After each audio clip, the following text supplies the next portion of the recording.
é o Evangelho, você me entendeu? É isso que nós estamos fazendo aqui, ajudando pessoas a ficarem livres, na maior parte das vezes, das suas próprias ilusões e projeções mentais. A grande maioria das pessoas não está aprisionada senão por aquilo que foi construção, encastelamento, que foi aquartelamento, que foi edificação com tijolos de imaginação, frequentemente imaginação negativa, e que faz com que as pessoas fiquem presas. Tem gente que me diz, eu não consigo sair daqui. Eu digo, como não? É só sair, é na sua cabeça.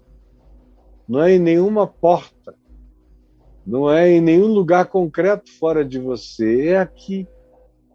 Se você se libertar aqui, se libertar no coração, nas emoções, você vai mudar os processos de pensamento.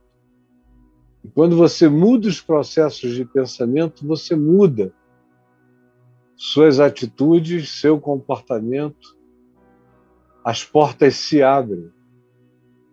Tudo pode se fazer novo. É por isso que Jesus disse que importa nascer de novo. É o que, de fato, produz a libertação desses aprisionamentos mentais, desses castelos de impressões, de emoções, de sentimentos que nos aprisionam a maioria de nós, a maior parte das pessoas que eu vejo, conheço e olho e observo. E muitas vezes até estudo, vejo como esses comportamentos são repetidos e como as fortalezas são feitas de sentimentos, de emoções que criam pensamentos viciados e aprisionantes. Guarde isso no seu coração.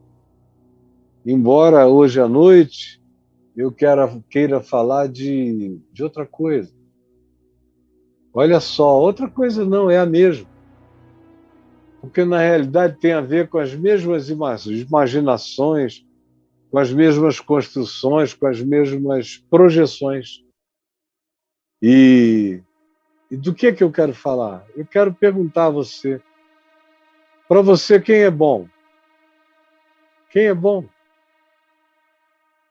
Quem é bom? Bom naquele sentido de ser alguém em relação a quem você só imagina que dali proceda o bem. Pessoas existem que projetam em relação a outras santidades absolutas, reverências divinas, impressões mágicas, míticas, que constroem mitos. Há pessoas que concebem redentores, salvadores, libertadores. E na nossa cultura, não é só no Ocidente da Terra, mas na cultura universal, no geral, quase que esmagadoramente, se alguém é considerado bom, é também considerado santo. E, frequentemente, para alguns, é também considerado perfeito. E aí, quando há essas entronizações, é que surgem os escândalos. E é da resposta aos escândalos que a gente adere a antagonismos, a fanatismos. E a gente elege agora outros messias, outros salvadores, outras divindades E eu vejo que a maioria das pessoas vive em estado de oscilação entre essas dimensões. Ou elas estão aqui ou elas estão aqui. Elas simplesmente não conseguem ter um olhar não escandalizável, um olhar limpo, um olhar real, um olhar que não exagere nada, que não exacerbe nada, que não aumente, que não divinize, que não messianize, que não santifique pessoas, indivíduos, instituições, organizações, grupos, conselhos. Isso cobre todos os ambientes da vida da gente. Até numa relação conjugal. Às vezes, antes a gente está nessa posição, aí tem uma decepção e salta como se fosse uma partícula subatômica. Saltos quânticos para o outro lado do universo, da galáxia. Do ponto de vista, claro, emocional, sentimental, do olhar, da observação. São pessoas que vão de um extremo para outro extremo, sempre. Isso, como eu disse, vai da vida conjugal às posturas de natureza familiar. Isso alcança os nossos diversos mundos sociais, atinge as nossas congregações, a nossa postura no que a gente chama de igreja, nesses ambientes congregacionais religiosos. Eu vejo pessoas que ou estão aqui ou estão ali, aí se decepcionam aqui, pulam para cá, aí se sentem enganadas aqui, vão para um outro extremo. Nunca estão num lugar de equilíbrio. Estão sempre nos exageros. Sempre.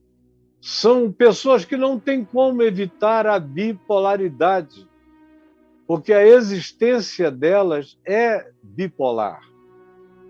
De 4 em 4 anos, elas estão em algum outro lugar. Às vezes, de 2 em 2, de 1 em 1 ano, tanto faz. Eu vejo as pessoas.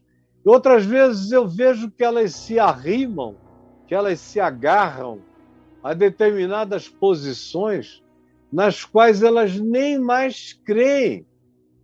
Não creem mais, mas se agarram àquilo porque falaram demais, confessaram demais, se envolveram demais, defenderam demais. Meu Deus! Então, mesmo que você veja que elas enxergam, no entanto, elas não voltarão atrás. Existe agora ali muito mais orgulho do que o fanatismo crente que houve antes, mas não mudam de posição. Eu conheço pessoas que são capazes de defender o que já não creem por anos e anos e anos.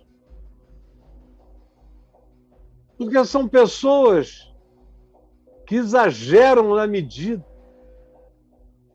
São pessoas que não conseguem entender que quando a gente diz é humano, a gente quer dizer, eu pelo menos quando digo essa pessoa é humana, eu estou dizendo que ela é boa, que ela é generosa, que ela é misericordiosa, que ela é justa, que ela é compassiva, que ela é equilibrada, porque é isso que eu espero de humanos. Mas eu não estou dizendo nada absoluto, que dali só sai bondade, compassividade, inclusividade, generosidade, justiça, solidariedade, perdão. Não. Eu conheço muita gente boa que está com o pé no que é errado e não conseguem sair da prisão mental, emocional e dos sentimentos. E ficam ali. E se deixam aprisionar ali. Existem aqueles também que sofrem da ilusão de que existe, de fato, esse ser humano completamente bom. Aí tem outros que dizem, não, eu não creio que exista ser humano completamente bom, mas eu creio que existe um ser humano completamente certo. Ou eu creio que existe um ser humano que pode me representar de modo absoluto nas minhas opiniões religiosas, nas minhas opiniões político-econômicas, nas minhas opiniões de natureza filosófica ou de natureza ideológica ou política. Eu creio. E é porque existe uma multidão de pessoas que creem que a gente enxerga as polarizações. As polarizações são feitas do extremismo das absolutizações de que haja, porventura, alguém que seja bom e que mereça tudo, que mereça minha admiração total, que mereça minha confiança absoluta, que mereça a minha semi-adoração, que mereça a minha entrega, que mereça a minha declaração, que mereça que eu diga que eu boto a mão no fogo, que mereça, que seja pessoa de mérito e de mérito absoluto para nós. Aí, quando uma sociedade anda nessa direção de infantilidade, porque se um casal é assim, tem essa expectativa, é infantil. Se uma família é assim, tem essa expectativa, é infantil. Se uma igreja é feita de gente com essa expectativa, é infantil. Se uma sociedade tem essa expectativa, é infantil.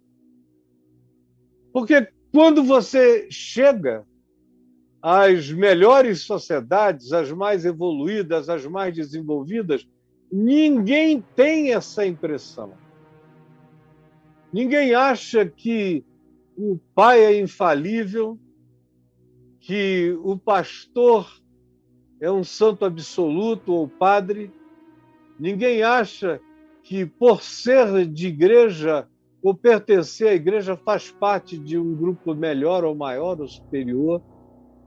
Ninguém acha que os líderes políticos são pessoas que não precisem de controle, de auditabilidade, de contabilização séria de tudo o que dizem e fazem. Ninguém. Vá nos países mais evoluídos do mundo, não existe culto a ninguém. Como eu ouvi em Israel há 40 anos atrás, eu já estou indo lá há mais tempo do que isso. Nas primeiras vezes que eu fui, eu estava assim como um jovem empolgado, cheio do Evangelho, cheio de Jesus, cheio de esperança, cheio de vontade de que tudo fosse melhor do que de fato as coisas eram. E eu falei a um amigo lá, que tinha sido do Exército muitos anos, já estava idoso agora, já até faleceu. Eu falei a ele, depois que ele contou uma história de uns soldados israelenses que conseguiram segurar o exército da Síria nas colinas do Golã até chegar reforço. Durante mais de 24 horas, seguraram e interromperam o único caminho de descida e de invasão, portanto, do norte de Israel. Começou com um soldado sozinho, horas e horas. É uma história linda. Israel tem histórias que nos Estados Unidos gerariam bustos de heroísmos extraordinários. Sim, nos Estados Unidos, que é o país do culto aos heróis, tudo é heroísmo. O que na minha terra, no Amazonas, a gente faz brincando enquanto leva recado, nos Estados Unidos é heroísmo. Então, lá em Israel, há mais de 40 anos, ele contou aquela história. Quando concluiu, eu disse a ele: meu Deus, que coisa linda, que terra de heróis, uma coisa assim. Aí ele falou: não, aqui não temos heróis. Pobre do país que precisa de heróis. Aqui nós só queremos ter cidadãos conscientes. Não queremos ter heróis e não queremos cultuar herói algum. Porque todo mundo pode fazer algo extraordinariamente agora e no dia seguinte fazer o oposto. E eu fiquei olhando e disse: foi isso que Jesus ensinou. Pedro, na mesma hora, não é? Tu és o Cristo, Filho de Deus, e logo a seguir, depois que Jesus falou da cruz, que ele ia para a cruz, iria morrer na cruz, e isso e aquilo, Pedro disse: não, de modo algum isso te acontecerá. E Jesus disse ao mesmo Pedro, ao qual ele tinha dito: bem-aventurado tu és, ele disse agora: arreda, Satanás. É simples assim. É rápido assim. Ele é o mesmo Pedro que negou logo um tempo depois, no pátio de Caifás. Ele é o mesmo Pedro que teve um problema enorme para entender que o Espírito Santo se derramava também sobre pagãos, como aconteceu lá na casa de Cornélio, em Atos 10. Ele é o mesmo Pedro que se deixava levar por dissimulações, por interesses. Fazia o juízo ficar equivocado por causa de interesses imediatos, como foi na Galácia. E Paulo teve que repreendê-lo, a ele e a Barnabé, porque eles tinham criado um modo de simulação. Mas ele era um homem de Deus. O que não podia haver, e na mente de Paulo não havia, era a ideia de que aquele homem de Deus fosse qualquer coisa acima de um ser humano. Onde existe tudo, bondade e expressões que nem tanto. O que é bom? Quem é bom? Nesse dia no Brasil, desde ontem, nós estamos vendo um monte de abalos nos ídolos do Brasil, nos ídolos nacionais. Aí, aqueles para os quais o Lula é um demônio, estão completamente agonizantes diante da possibilidade de ele se candidatar. Eu jamais votarei nele outra vez. Eu sei o que ele é capaz.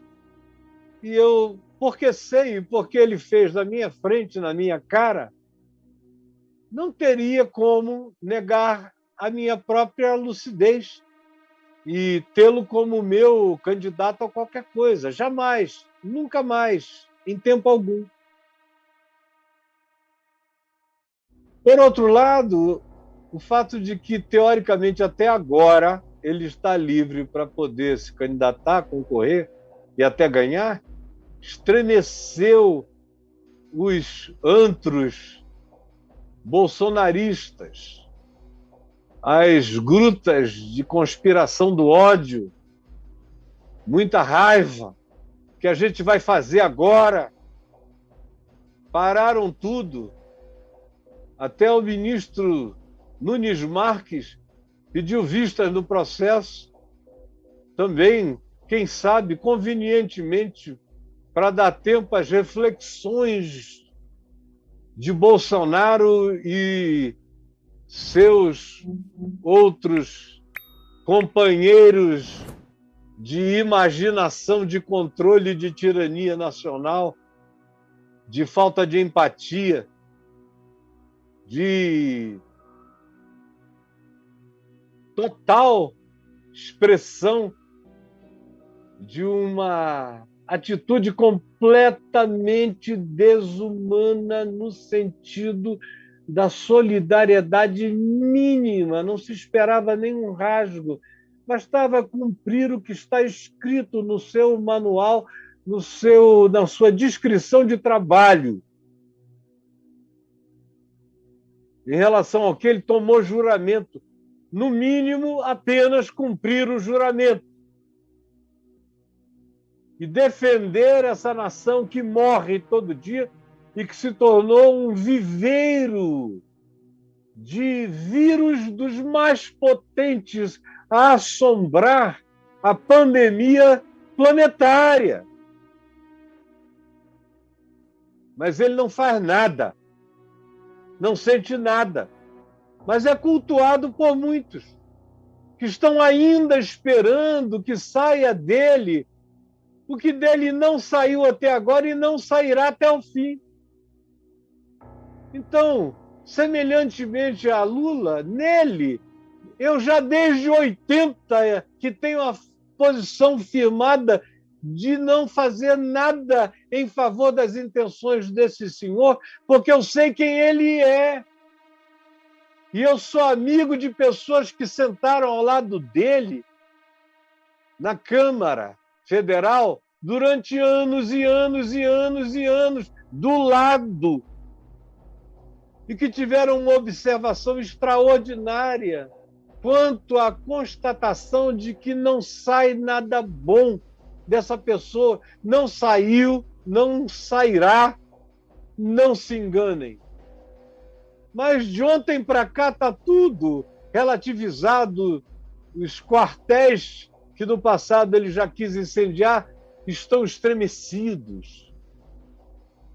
Também aqueles que colocaram a sua projeção de justiça impoluta, inabalável, inquestionável, no juiz Sérgio Moro, que andou de camisa com S de super-homem, Super Sérgio, em bonecos no Brasil inteiro. Uma vez chegando em Hebrom com a minha família, em Israel, quando a gente ia entrar num lugar em que turistas geralmente não entram, mas nós iríamos, e o nosso motorista tinha essa possibilidade, os guardas da fronteira vieram checar se nós éramos quem ele dizia que nós éramos, e a primeira coisa que ele fez foi gritar para dentro do carro: Moro! E se a gente não soubesse aquela senha, talvez a gente não tivesse entrado. Então eu creio que a primeira que entendeu o grito do homem foi a Adriana, e falou: Moro! Aí a Bruna: Moro! Aí eu falei: Moro, o cinegrafista Moro. Eles: Juiz Moro, não é? Juiz Moro. No auge da Lava Jato. E houve muita gente que creu que aquilo era absoluto, que era justiça divina, que não poderia haver equívoco, que não poderia haver poluição nem jaça de nenhuma natureza, e que ficaram assombrados e vêm ficando, e hoje estão em estado de susto angustiado, gente escandalizada. Me diga, fale a verdade, chocada. A própria Lava Jato, que há uns 5 anos atrás, pregando aqui no Teatro Universa, eu creio que já era no Universa, onde o Caminho da Graça reunia, e eu falei do púlpito que havia algumas coisas boas que tinham acontecido no país daquele ano, e eu enumerei 10, no país e no mundo. Enumerei 10 e botei entre as coisas boas a Lava Jato. E alguém da Lava Jato estava assistindo o culto aqui no nosso teatro. E quando eu saí de lá, já tinha uma mensagem no meu celular do Deltan Dallagnol. E o Deltan Dallagnol me dizia: que honra será para nós recebê-lo aqui na Lava Jato. Eu quero explicar para o senhor como é que as coisas funcionam, o que está acontecendo e tal. Vamos combinar um dia. Aí vi lá o telefone dele, que eu já tinha antes daquilo, nunca tínhamos falado, mas eu já tinha. E aí nos falamos, marcamos um dia, eu fui lá, em Curitiba. E ele me mostrou tudo.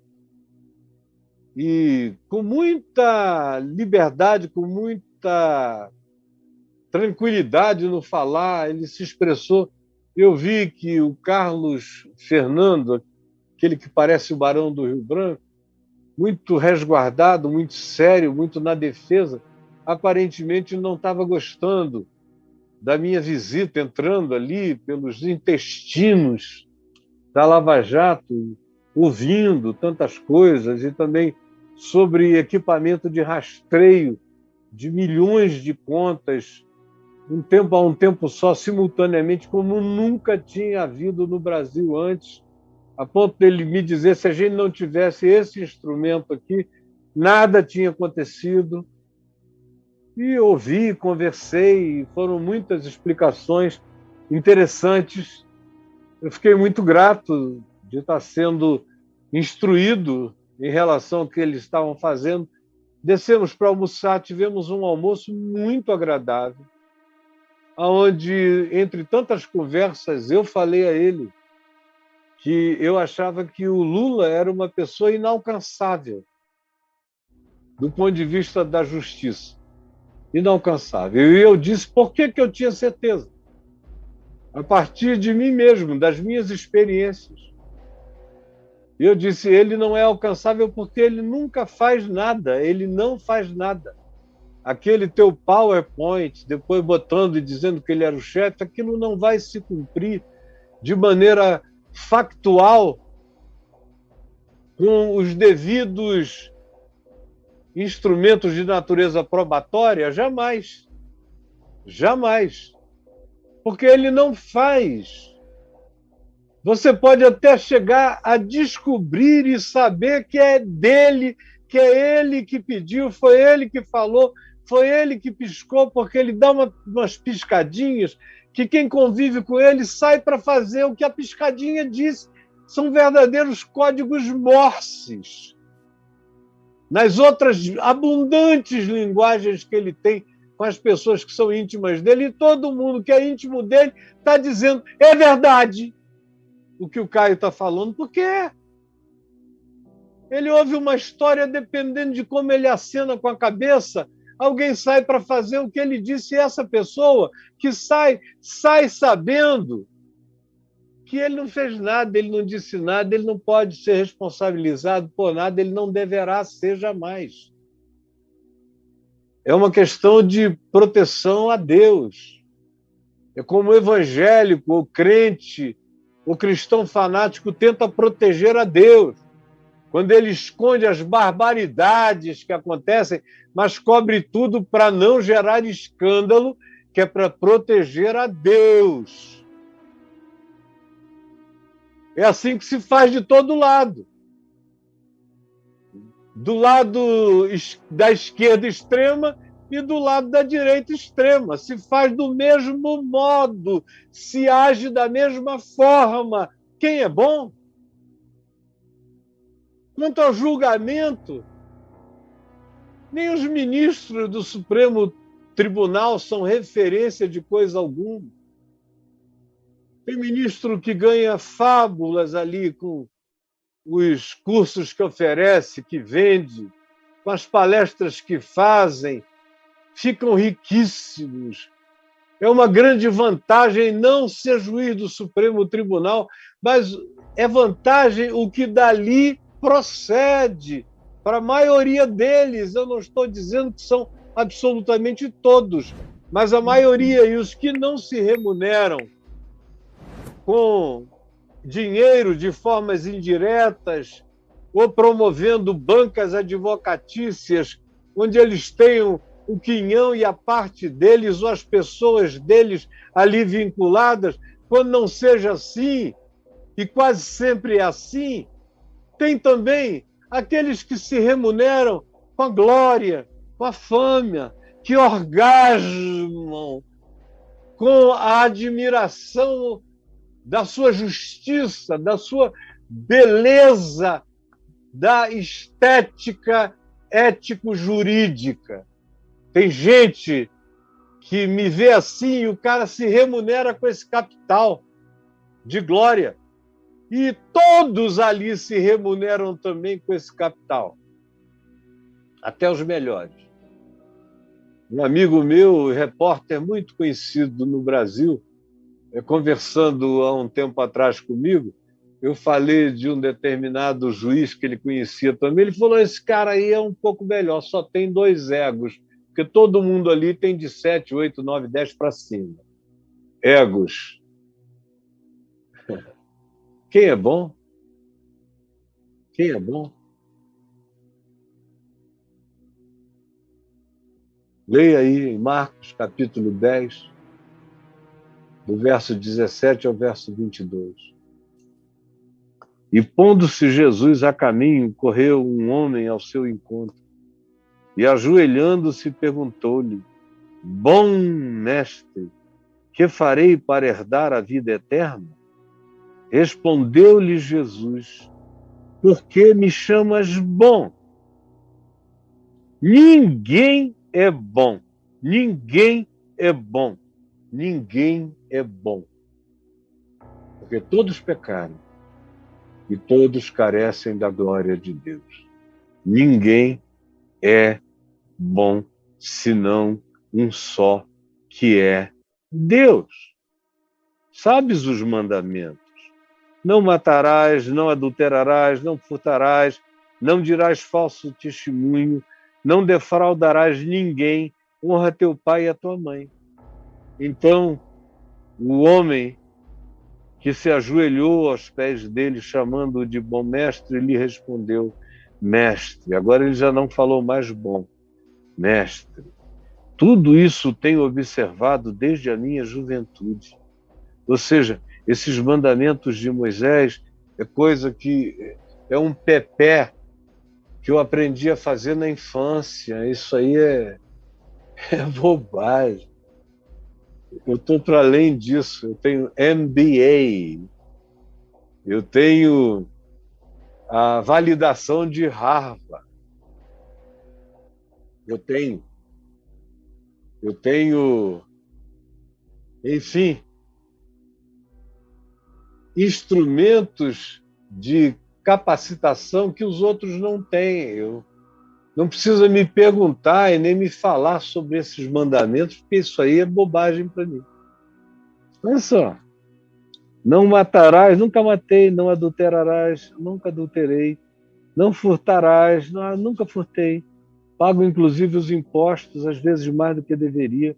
Não dirás falso testemunho, nunca fui à corte representar nada contra ninguém, nem mentir contra ninguém. Não defraudarás a ninguém, não tomarás, não usurparás. Não, nunca fiz. Honra teu pai e tua mãe, eu visito os velhos e vejo o que eles estão precisando.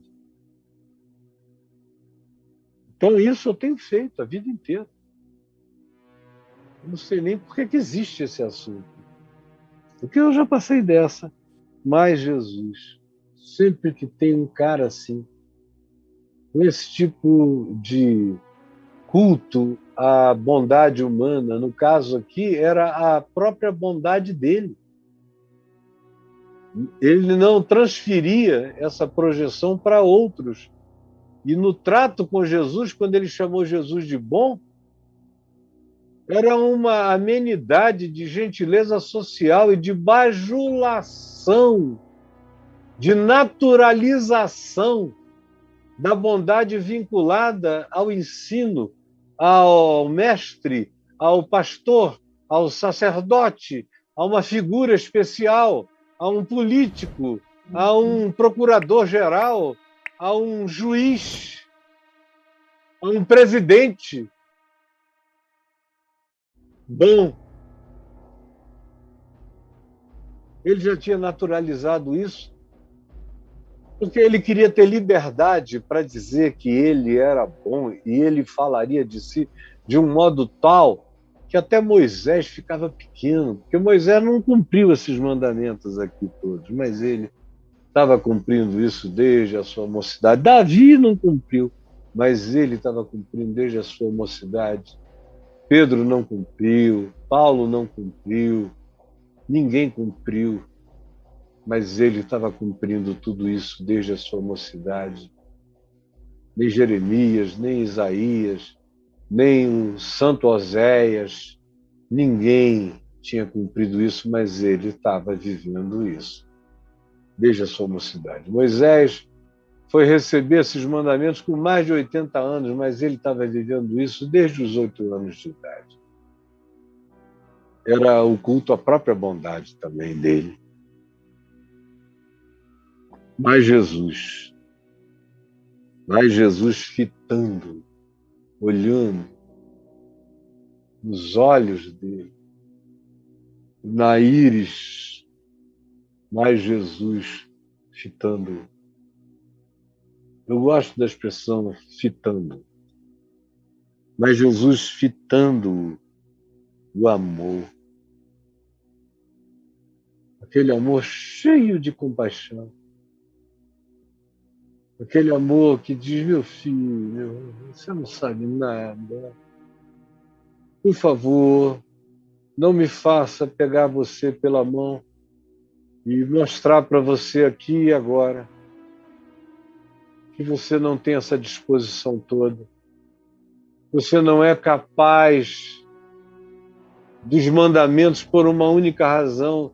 Em suma, o que esses mandamentos são quando você os funde, quando você os transforma numa única cepa, o que eles dizem é que o único testemunho que eles têm a dar é de que eu devo amar o meu próximo como a mim mesmo.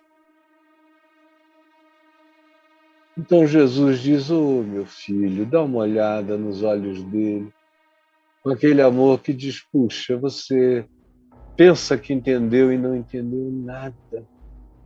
Está cru, está na carne, está na visão da superficialidade.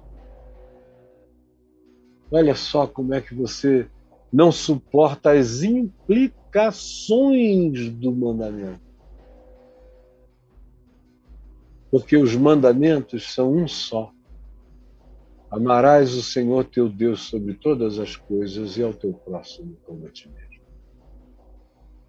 Citando Jesus, o amou e disse, só uma coisa te falta. A síntese. Falta a síntese. Falta compreender. Falta praticar. Eu não ia nem te levar tão longe. Por graça e misericórdia, eu iria parar aqui mesmo. Eu estava só esperando que você dissesse amém. Essa é a palavra. Quero aprendê-la, quero obedecê-la, quero me expandir, quero me desenvolver, quero me dilatar. Quero me dilatar. Mas não. Então deixa eu te levar aonde isso leva.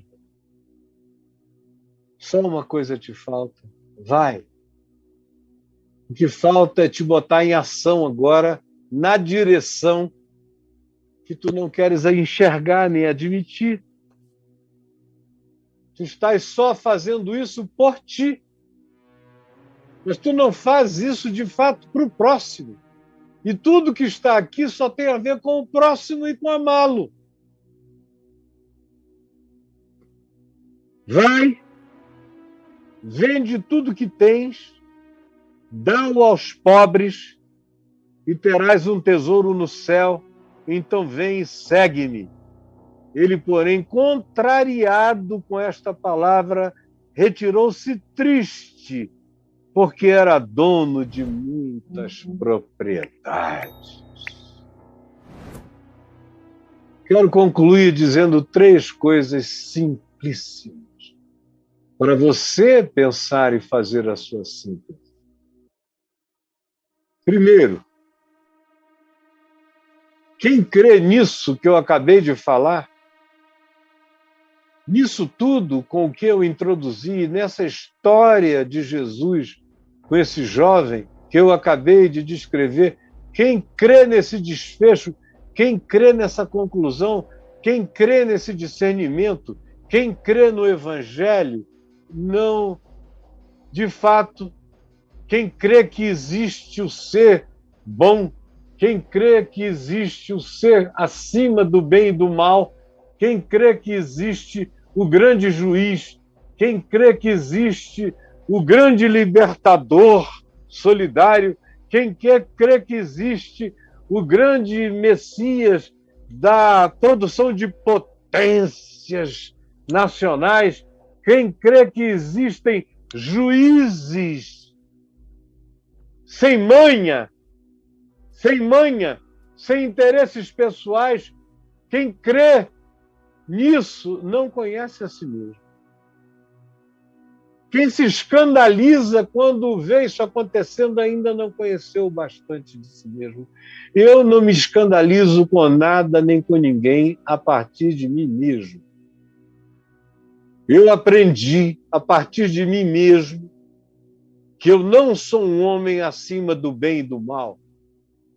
Que a minha única chance de ser um homem é se eu viver sob a obediência quebrantada ao Evangelho de Jesus, todo dia, mais uma vez, mais outra vez e sempre.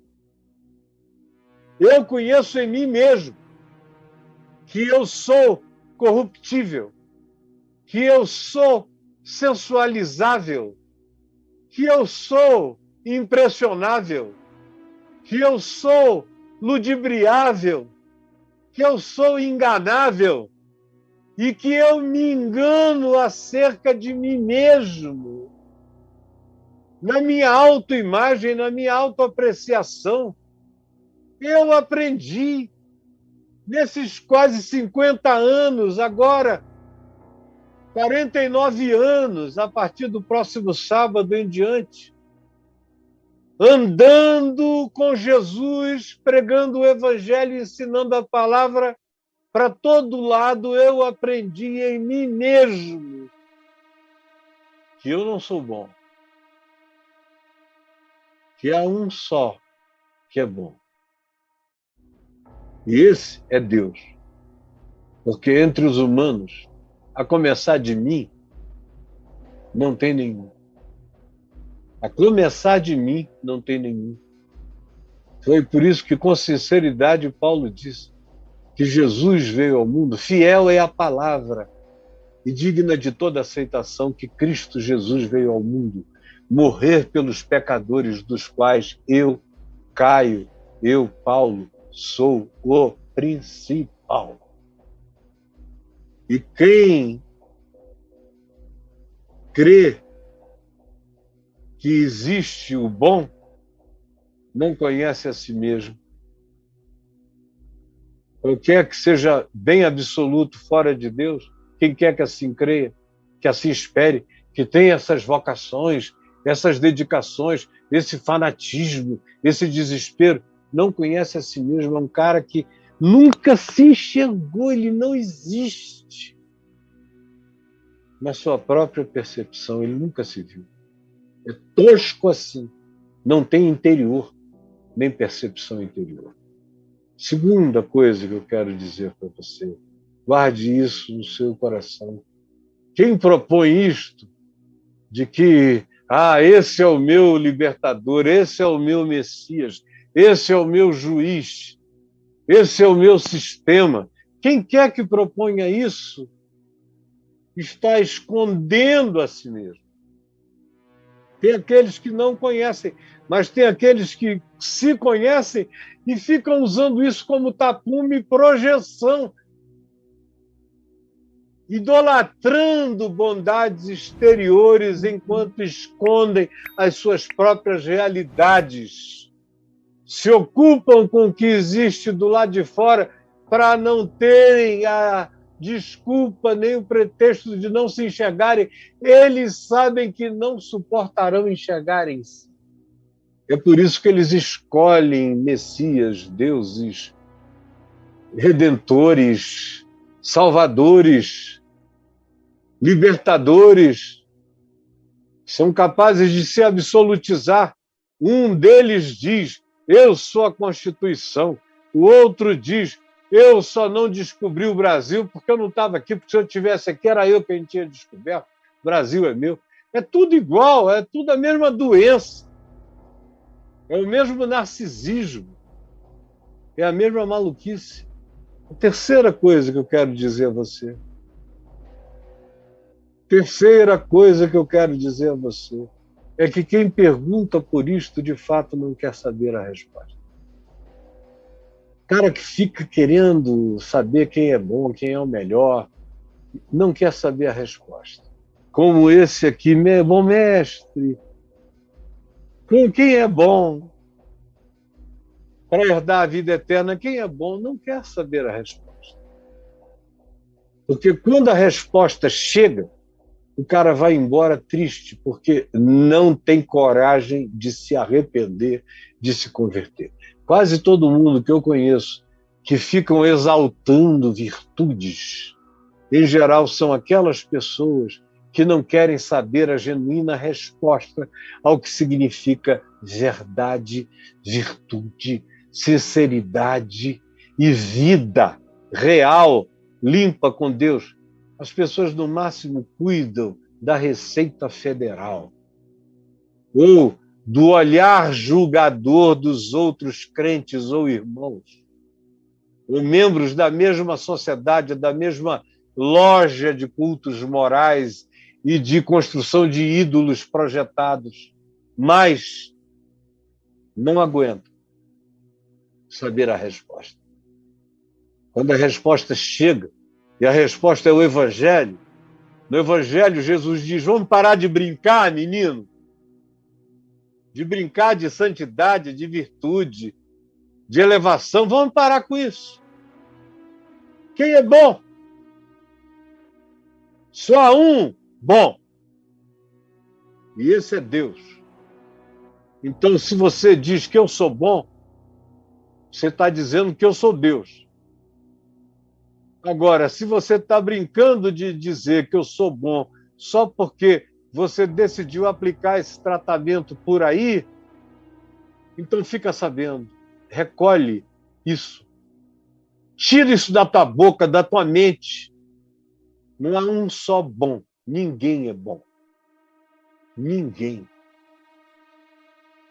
Pois todos pecaram. E todos igualmente, de um lado e de outro, carecem da glória de Deus. Jesus, que essa palavra provoque algum bem, nos salvando do culto aos bons, segundo as nossas projeções, segundo as nossas ilusões. É o que eu te peço em nome de Jesus. Amém.